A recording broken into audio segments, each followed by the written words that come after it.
Going back again, I've got Triple H versus Batista on Day of Reckoning 2 in a cage match. Thank you guys for checking out the video. I appreciate it. I believe this was the... Actually, it was a Hell in a Cell, not a cage match, but whatever. This was one of the next matches after WrestleMania. I don't remember if it was the... Maybe it was a cage and then it was Hell in a Cell. I forget, but... it was 2005, so it was a long time ago.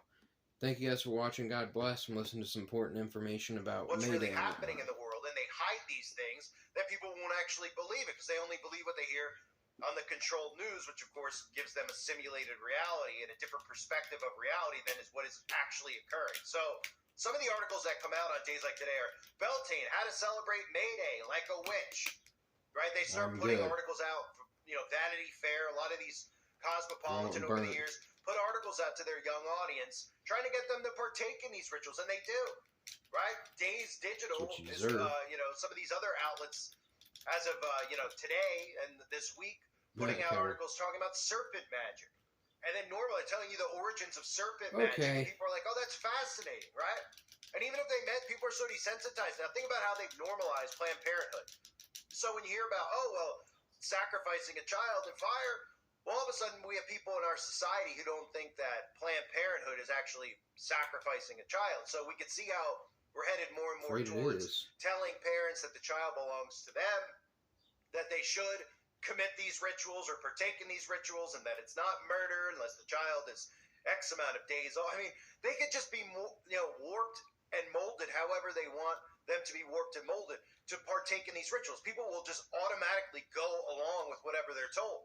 They don't realize how mind control works because they don't believe it actually exists, which I've talked about. So some of these articles talk about, the snake goddess, Angesia, gathering grains onto the earth, asking goddesses how they might want to find serpentine fluid in your own life and how movement, renewal, and riches of the underworlds might save you. So these are things they talk about, but they use words like renewal and rebirth, right? It's snake shedding its skin, it talks about. Signaling renewal and rebirth. So people out there hear this like, oh, I could renew myself. I could be, I could get rid of my old mistakes. They use terminology like this to get a lot of these younger people out there and even Christians to partake in this without even realizing it. I feel like that sounds like really fulfilling for me to, I don't want to make the mistakes that I've made in the past. I want to shed my skin. It's the same thing we hear with Trump, right? Talking openly about the snake and deception right in front of you. These people constantly reveal what this stuff really is and what these dates are really about by using terms like rebirth, renewal, transformation. And people just think it is some type of significance in just going about their lives differently or moving forward.